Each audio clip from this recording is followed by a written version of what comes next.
Good morning everyone, কেমন আছো সবাই? আমার নতুন চ্যানেলে সবাইরে ওয়েলকাম এবং অনেক ভালোবাসা দিয়ে ভিডিওটা স্টার্ট করলাম। তো দেখো, এই যে চাল ডাল সব কিছু নিয়ে নিয়েছি, সোয়াবিন। তো আজকে হবে খিচুড়ি। তো হালকা হালকা বৃষ্টি হচ্ছে, তো অনেক দিন ধরে ভাবতেছি যে খিচুড়ি খাওয়া হয় না, তো ছাওয়ালো একটু জেদ ধরেছে। তারপর দেখো আমার হাতে রয়েছে চালের গুঁড়ি আর আটা। তো এইগুলো আজকে ভাঙাইছিলাম, ভাঙায় জারিয়ে তারপর কাগজের মধ্যে আটকাই থুইছি। তো কোটো মোটো পাইনি, তাই আর রাখিনি। তারপর এই যে দেখো 2 পদের ডাল নিয়ে নিচ্ছি, আর এই যে পুঁই পাতা ভাবছিলাম খিচুড়ির মধ্যে দেবো। তা ছাওয়াল বললো যে আমি খাবো না, কেননা ছাওয়াল খাতে ভালোবাসে না এগুলা। আর উনুনে ছাওয়ালের জন্য ম্যাগি রান্না করছিলাম, তাই উনুনটা একটু নোংরা টাইপের আছে, তো সে কোনো ব্যাপার না। তারপরে দুটি নিলাম পুঁই শাকের ডাঁটি কয় আর কি। তো ওই পুঁই শাকের ডাঁটি মাটি দেবো, তাই আমি বসে বসে ভাবতেছিলাম যে আজকে খিচুড়ির সাথে কি হবে।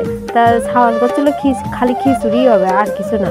তো আর এই দেখো আমাকে ভেন্ডি, আর এইদিকে কতগুলো তিতে বেগুন আছে। তো এই বেগুনগুলো খুবই তিতে লাগে, খারাপ হয়েছে, ভালো হয়নি। আর এই ভেন্ডিগুলো খুব কচি কচি, খাতে খুব ভালো লাগে। তা ভাবছিলাম একটু ভাজা ভাজা করলে ভালো হয়ে যায়। তো আর এইদিকে দেখো আমাকে খিচুড়ি রান্নাবান্না হয়ে গেছে, কমপ্লিট হয়ে গেছে। তো এখন আমাকে খাবার পালা। একটা শুকনো লঙ্কা নিয়ে নিয়েছি, আর আটা দিয়ে মা বাটছিল, তাই আটাটা ওই জায়গায় রেখে দেওয়া হয়েছে। তারপরে জল নিয়েছি, খাবার নিয়েছি। তো মারে বললাম একটু পেঁয়াজ দিয়ে খিচুড়ি খাতে না ভালোই লাগে, কি করবো, গরিব শরীর মানুষ তো, তাই তরকারি মার্কে জুটাতে পারি নেই, তাই ওইভাবে আর খাচ্ছিলাম। তারপরে ভাবলাম কি যে উঠোনটা একটু ঝাড় দিই, কেননা বৃষ্টি হওয়ার পর না একটু উঠোনটা কিরম একটু খারাপ হয়ে গেছে, বুঝছো। তাই ভাবলাম যে উঠোনটা একটু নোংরা রয়েছে, তা নোংরাটা একটু পরিষ্কার করে নিই। আর একেতে উঠোনে অনেকদিন গোবর দেওয়া হয় না, গরু নাই, তো গোবর কোথার থেকে পাবো। তাই উঠোনটা একটু ঝাড় দিচ্ছিলাম কোনোরকম। আর উঠোনের দেখো কি অবস্থা হয়েছে, প্রতিদিন যদি বৃষ্টি হয় তাহলে কি হাল হয়। আমি ভাবছিলাম যে একবার বৃষ্টি হবে, এখন দিয়ে প্রতিদিনই বৃষ্টি হয়। এরকম করলে কি আর থাকা যায়? কিন্তু কি করব, কিছু করার নেই। দেখো ঘরের দুয়া মোয়া সব ভেঙে গেছে, আর কি করব। ছেলে ওইদিকে একটু ঘুমাচ্ছে, তো ভাবলাম তাহলে এই ফাঁকে উঠোনটা একটু ঝাড় দিইনি।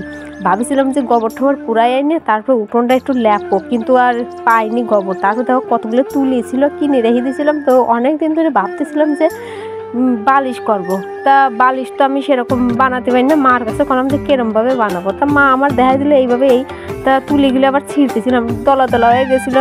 তা ভাবলাম যে তাহলে রোদ দিলে পারে না, ভালো হয়, মানে বালিশের মধ্যে ভরা হবে। তো তাই একটু ছিঁড়তেছিলাম, তো সেরকম ভালো করে ছিঁড়তে পারছিলাম না, আমার হাতটা ছিল কাটা, বুঝছো। বটিতে ওই সবজি কাটতে যে কাটিয়ে গেছিলো, ওই জন্য তুলি নিয়ে একটু বসে গেছি। আর ছাওয়াল তো খেলতে যে, তো তুলে আবার ঠিকঠাক করে তারপর আবার বালিশ ভরার পালা। তো মারে আমি জিজ্ঞাসা করছিলাম যে মা এই তুলোগুলো কোন জায়গায় দেবো। তো এই তুলোগুলো ভালো করে মানে ছাড়ানোর পর তারপরে বালিশ ভরবো। তো কিভাবে বালিশ ভরছি সেগুলো তো তোমাদেরকে দেখাবো, না দেখালে কি আর হয়। তো এখনো আমাদের রান্না বান্না হয়নি, বাবা গেছে বাজারে, তো বাজার থেকে দেখি কি নিয়ে আসে, তারপর রান্না বান্না হবে। আর সকালে উঠে আমাদের খাওয়া হয়েছিল ছাতু, আর কি চালের ছাতু আগের দিন দেখেছিলাম, তো সেই ছাতুই খাওয়া হয়ে গেছে। তো ছেলে একটু হালকা জ্বর টাইপের, তো ছেলে কিছু খেতে পারছিল না, তো ছেলের ঘরে বসে থেকে। তো দেখি বাবা কি নিয়ে আসে। তো চলো কাজগুলো এখন শুরু করা যাক। তো হ্যাঁ, আর একটা কথা, এইগুলো মানে ভালো করে ছড়াইয়ে ছাদে রোদে দিয়ে আসবো, নিয়ে করে শুকানোর পর তারপর বালিশে ভরবো। তো কেমন করে ভরতেছি সবই তো তোমাদেরকে দেখাবো, মানে বালিশের ভিতর কিভাবে তুলোগুলো ঢুকায়ে সেলাই করবো সেগুলোও তোমাদেরকে দেখাবো। তো এইদিকে দেখো তুলো আমার রোদ্রে ধোয়া হয়ে গেছে, ভাবছিলাম যে ছাদে দেবো, তা মা করলো যে ছাদে ধোয়া লাগবে না, ছাদে প্রচুর পরিমাণে রোদ্র। আর এইদিকে দেখো জামা কাপড় কাঁচা হয়ে গেছে, তো জলের অভাব, তো ওই জন্য অল্প কিছুই কাচলাম। আর এইদিকে দেখো আমি ছাওয়ালের জন্য গ্লুকন্ডি জল আর সেও ভাজা নিচ্ছি, কেননা ছাওয়াল তো কিছু খাতে পারতেছে না। তবে ছাওয়ালের কাছে একটু বসে রয়েছে, ছাওয়াল খাচ্ছিল, কিন্তু ক্যামেরা ধরলি না ছাওয়াল বিশাল চিৎকার করতেছে, ওই জন্য আমার দিকে ক্যামেরা নিয়ে বসে রইলাম। তবে স্নান করে আমি চলে গেলাম আবার বালিশ ভর্তি। তো মারে জিজ্ঞাসা করছিলাম কিরম করে বালিশ ভরবো, তো মা কয়া দিচ্ছিল যে তুই একটু ভর্তি লাগ তুলোগুলো, একটু ছিঁড়তে লাগ, তারপরে আমি যাচ্ছি। আর তুলিগুলো না বিশাল পরিমাণে গরম ছিল, মানে প্রচুর রোদ উঠেছিল তো ওই জন্য বিশাল গরম হয়েছে, তাড়াতাড়ি দিতে পারছিলাম। তারপর আমার হাত কাটা, ওই জন্য ভালো করে কাজও করতে পারছিলাম না। তারপরে দেখো আমি এই যে তুলোগুলো একটু একটু ছিঁড়তেছি, হালকা হালকা ভরতেছিলাম ও ঠিকই, কিন্তু মার মতন কি আমি আর পারি? তো মারে ডাকতেছিলাম, মা করলো যে আমি যাচ্ছি, কেননা মা আবার আমার পাশে যে উনুনটা রয়েছে ওই দিকে রান্না করবে। সকাল দিকে তো আমাকে আর রান্না বান্না হয় না, কেননা আজকে হাটবার ছিল, তা হাটে গেছিল, হাটের থেকে কিছু নিয়েছে, মানে সেরকম কিছু নিয়ে আসেনি, ওই কাঁচা সবজি নিয়েছে, তো সেইগুলোই রান্না করবে। তো রান্না করতে করতে আজকে সত্যি করে লেট হয়ে গেছে। আর সকালবেলা তো আমরা ছাতু মাতুই খাইছি, তো সবসময় তো আর এক বেলা রান্না হয় না, মানে একবেলা বলতে কি এক টাইমে তো আর রান্না হয় না, যে সকাল সকাল কোনো দিন দুপুর হয়ে যায়, কোনো দিন মানে সকাল সকালই হয়ে যায়। তারপর দেখো মা আমার সাথে আবার বালিশগুলো বড়ি দিচ্ছিল, কেন মা যে কায়দায় বসতে পারে আমরা তো আর সেই কায়দায় বসতে পারি না। তো যাই হোক এনে না 3টে বালিশ হবে, তো তাও আমরা ঠাইসে ঠাইসে বসছিলাম না।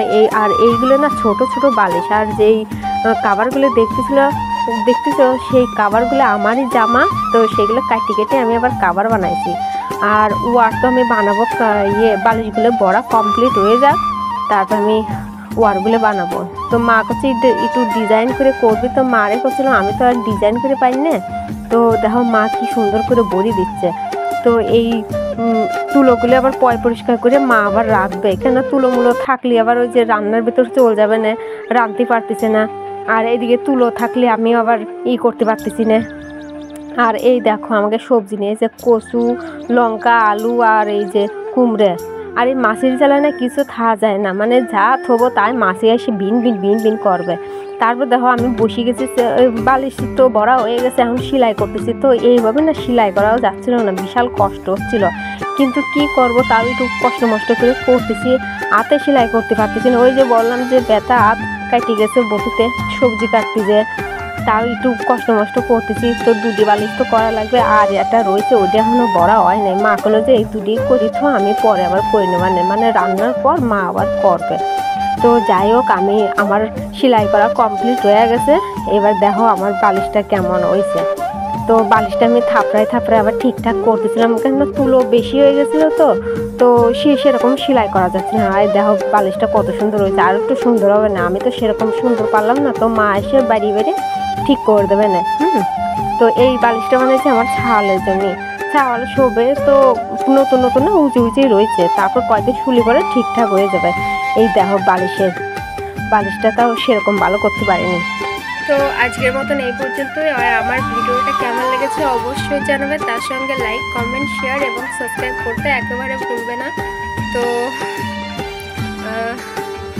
আমি এই কয়দিন ধরে ঠিকঠাক করে ভিডিও করতে পারছি না, কেননা আমার ছেলে একটু অসুস্থ, তো ওকে নিয়ে না সবসময় কোলে রাখতে হচ্ছে। তো ওকে যদি একটু কোল থেকে নামায় তো প্রচুর পরিমাণে কান্নাকাটি করছে আর কি। তো এখন ঘুমোচ্ছে, তো ভাবলাম তাহলে এই ফাঁকে আমি ভিডিওটা করি। আর সকালে না আমি ভিডিও পোস্ট করতে পারিনি, তো ভাবছি তাহলে 5টার সময় করে দেবো আর কি। তো যাই হোক, ছেলে ওঠার টাইম হয়ে গেছে।